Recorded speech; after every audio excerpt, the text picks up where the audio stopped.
नौकरी नहीं है या नौकरी होने के बाद भी तरक्की नहीं मिल रही है, तो आपको चावल से जुड़े कौन से उपाय करने चाहिए? आइए जानते हैं पंडित जी से। पंडित जी, चावल नौकरी भी दिला सकता है? चावल क्या नहीं कर सकता है? चावल, कुछ दुनिया में ऐसा कोई कार्य नहीं है जिसे चावल ना कर सके। चावल ने सुदामा को अब द्वारकापुरी की तरह सुदामापुरी प्रदान कर दिया। सुदामा जी नहीं जा रहे थे ना भगवान के पास, भगवान बहुत चिंतित थे। तो रुक्मिणी जी ने पूछा कि आप इतना चिंता में क्यों हैं? बोलो कि एक मेरा भक्त है, वो बहुत परेशान है, आज 3 दिन से भूखा है। कहें आपका भक्त और आप 3 दिन से भूखा है, आप कुछ क्यों नहीं करते? कहें मैं क्या करूं, वो बड़ा स्वाभिमानी है, मेरे कहने पर भी वो कुछ नहीं मांगेगा, मेरे कहने पर भी वो कुछ नहीं लेगा। कहें तो उनको आपसे मिलने आना चाहिए। कहें वो नहीं आता है, वो बहुत स्वाभिमानी है। कहें तो आप कुछ करिए।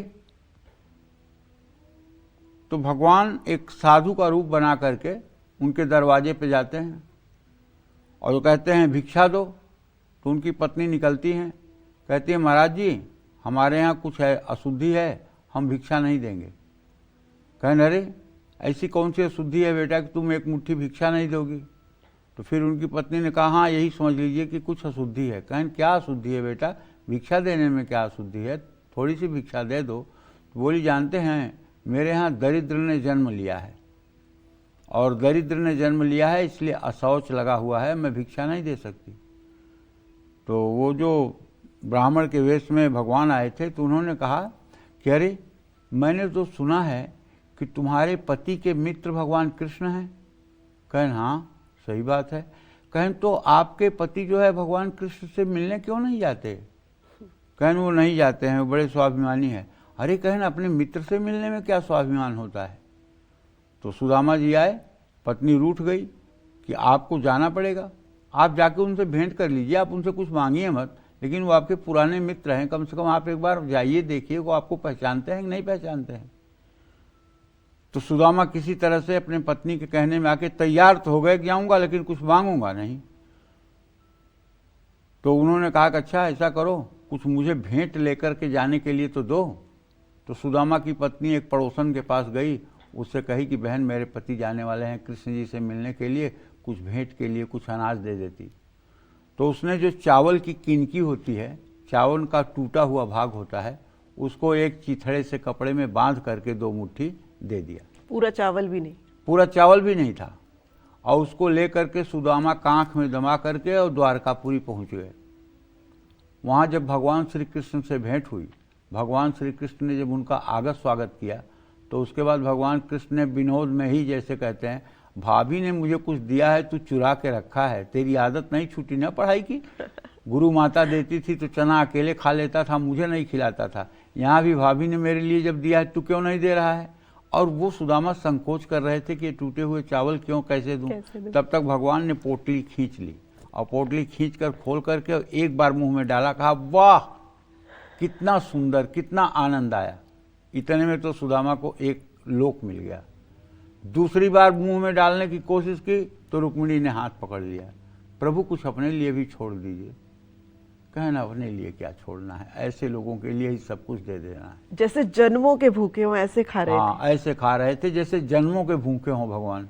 अब सोच लो, नारायण कभी अतृप्त रहते हैं लेकिन नहीं, भक्त का भाव तो चावल ही था ना। जब सुदामा जी वहां से आते हैं तो अपना घर ही नहीं पहचान पाते हैं। उनकी पत्नी और बच्चे सब लोग जब उनकी आरती करने निकलते हैं तब वो कहते हैं मैं कहाँ आ गया हूँ। सबने कहा कि ये आपका ही घर है। तो जैसे द्वारकापुरी थी वैसे सुदामापुरी भगवान ने बना दिया। केवल एक मुट्ठी चावल खा करके। तो चावल क्या नहीं कर सकता, चावल का वर्णन करने के लिए वाणी समर्थ नहीं है। तो चलिए नौकरी कैसे मिलेगी? नौकरी में अगर आपको विघ्न बाधा परेशानी आ रही है तो इसको दूर करने के लिए आप मीठे चावल बनाकर कौओं को खिलाएं। कभी कभी पितर दोष के कारण भी घर में अभाव और तनाव होता है।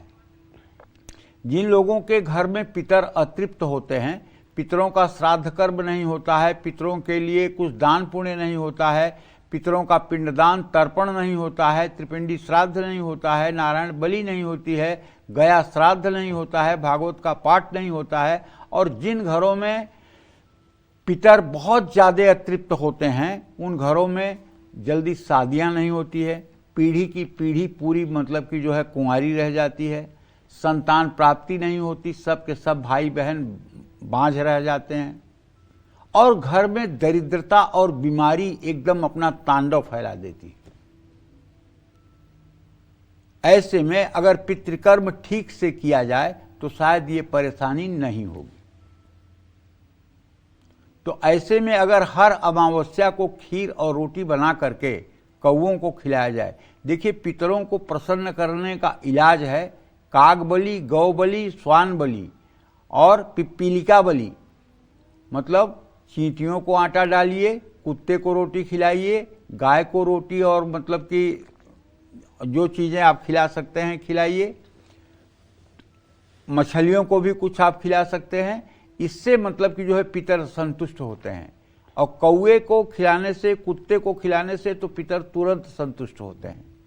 तो हर काम में सफलता पाने के लिए एक बर्तन में जल लेकर उसमें कच्चा दूध और अखंडित चावल मिलाकर बरगद की पेड़ में शनिवार को चढ़ाने से भी पितरों की कृपा प्राप्त होती है और पितर प्रसन्न होते हैं।